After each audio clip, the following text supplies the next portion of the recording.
plans of bringing such an event to fruition.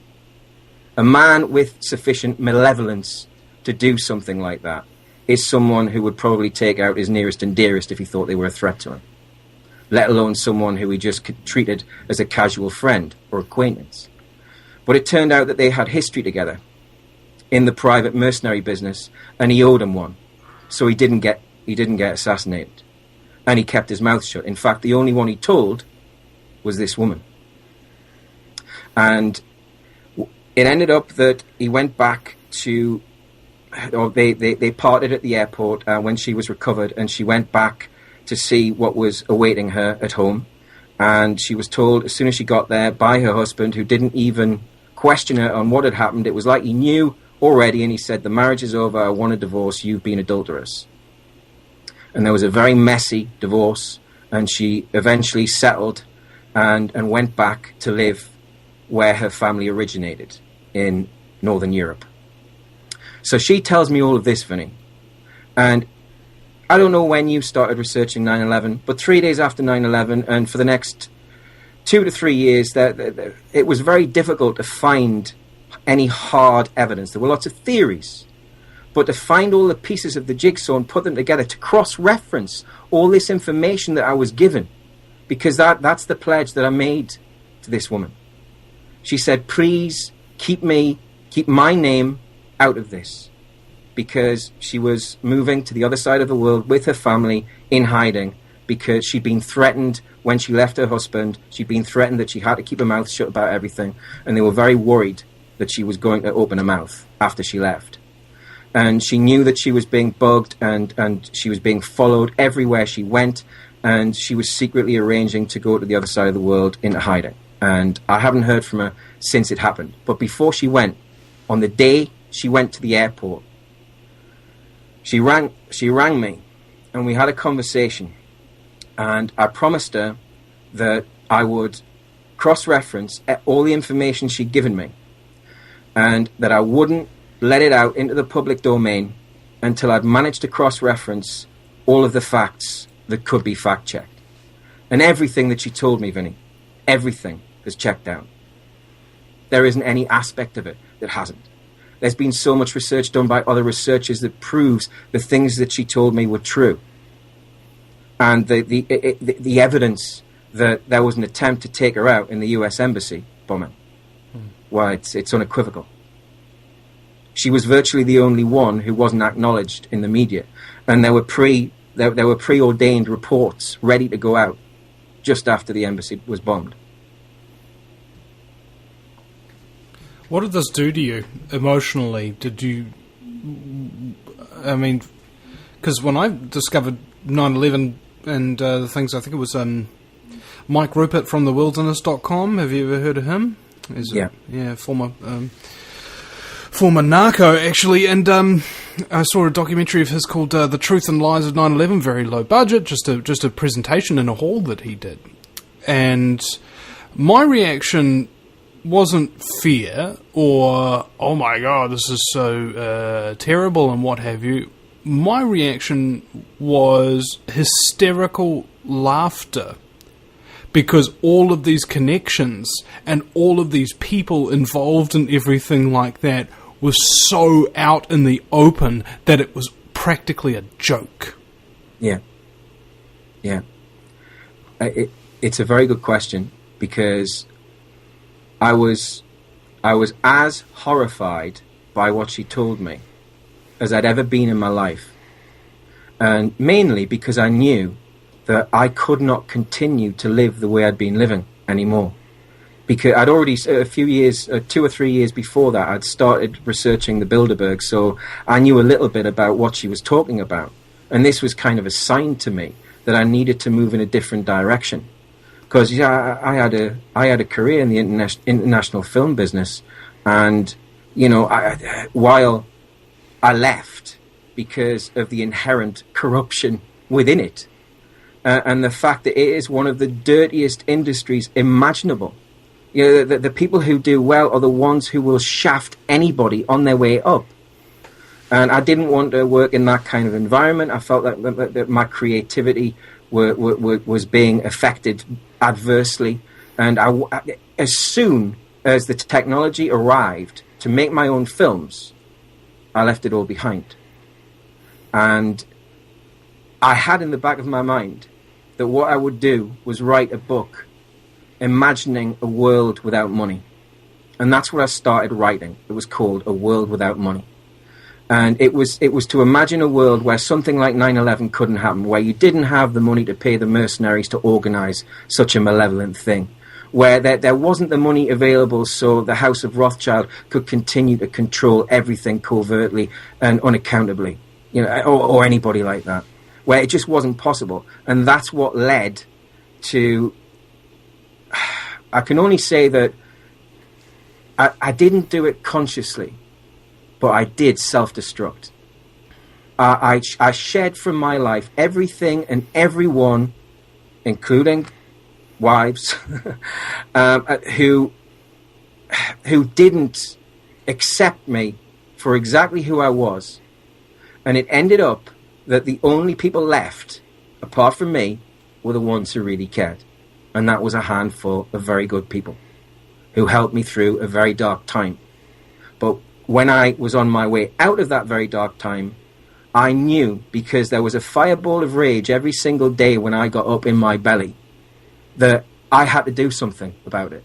I couldn't even contemplate fatherhood unless I had a handle on what I was going to do to make the world a better place. 'Cause I didn't want to bring a child into this mayhem without knowing how to keep them free and safe from the tyrants.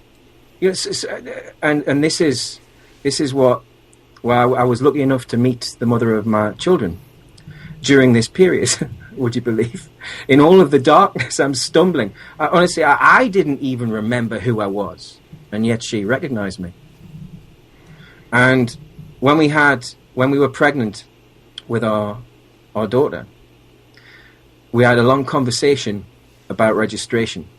And now at this point, I'd revoked my consent to be governed. I'd established by declaration that I wasn't going to give a single penny, no matter what they said, to a criminal government to spend it on the killing of innocents in foreign shores. Mm-hmm. And when this was established, and I'd gotten rid of some fraudulent debt with credit card companies, energy bandits, and I'd gotten to a point where I didn't have any outstanding issues. And I said to my wife, we really can't register. We can't. We just can't do it. So she said, research it, have a look into it, and then we'll talk about it again. Because she knew it would be a big deal. She knew it would instinctively. She's very perceptive and very courageous as well, I have to say. And when I'd researched it, I came back and said, look, the worst that can happen, if they take us to court and I haven't been able to find a single case where someone's been prosecuted, the worst that can happen is a £2 fine. And she said, go for it. We'll do it. We can't do it. It's not the right thing to do. It isn't. Because what I'd also found out in my research was there was a direct link between registering a child and money going into the war chest for illegal wars. In 1929, the criminal government of the United Kingdom created an act called the Government Annuities Act 1929. And this act allowed the Comptroller General to create life annuities in the name of everybody who was registered. And this life annuity is a dividend that's paid every quarter that the beneficiary, the child, is entitled to, but only if it is claimed within the first 7 years. And of course, these facts aren't disclosed to any parents who are registering their children. Therefore, they don't know that they've got to claim the annuity, otherwise it's just going to escheat to the Crown. And that money gets consolidated by statute into what is known as the Consolidated Fund, which is what they draw on to go to war and many other things. So once I'd explained this to my wife, there was no way we could do it. No matter what they said, no matter what they did, we weren't going to back down. We weren't going to allow our daughter to contribute to the killing of innocents in any way.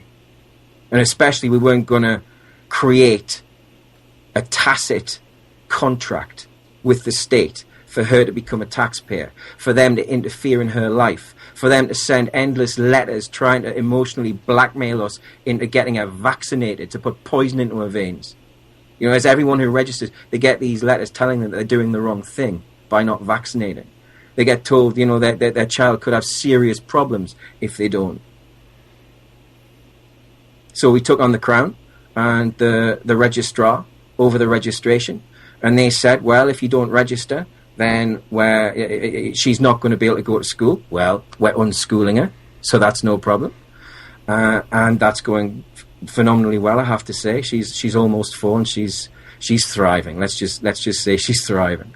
And we also told the Crown that they weren't entitled to have any of the information pertaining to her very existence because it was private family trust property. Because we created a private family trust, and all of the property pertaining to my legal fiction, the name on my birth certificate and the name on my wife's birth certificate, we granted into private trust, and the beneficiaries are our children.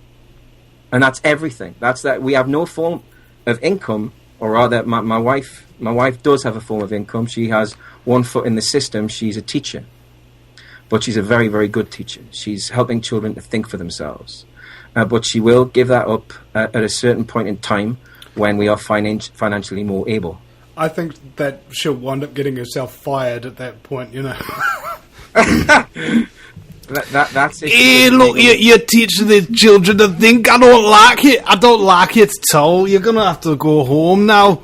I'm going to cut off your benefits. You know, so, as you're telling me this really amazing story, it just...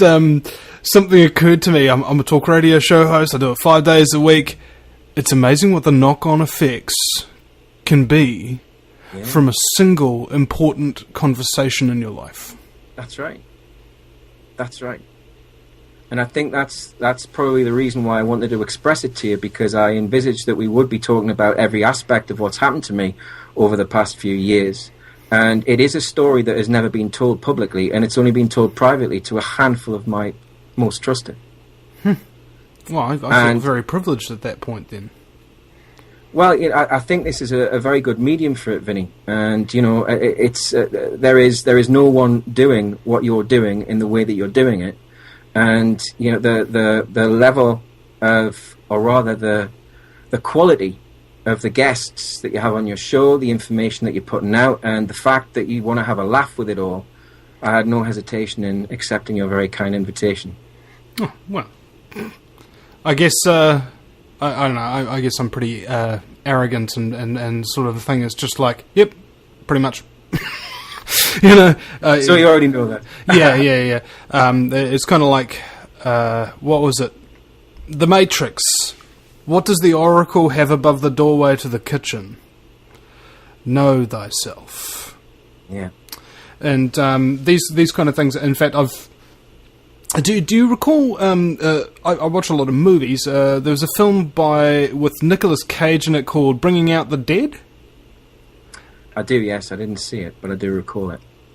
Well, there's this. I think it might have been Patricia Arquette in it. She's talking to Nicolas Cage, and she's only just met him, like about 5 minutes ago, and she starts telling him her life story, and all these traumas and everything that happened to her, and she suddenly realizes what she's doing, and she stops herself, and she goes, "Jesus, does everybody just spill their guts on you like this?" And he says, "Oh, it must be my eyes. My mother always said, I've got the eyes of a priest." and I feel that I've kind of embodied a lot of the ways that it might not just be my eyes. It's just my mannerism. I am a trustworthy person. I am a caring person, and I ooze it out without thinking about it. You know, because I've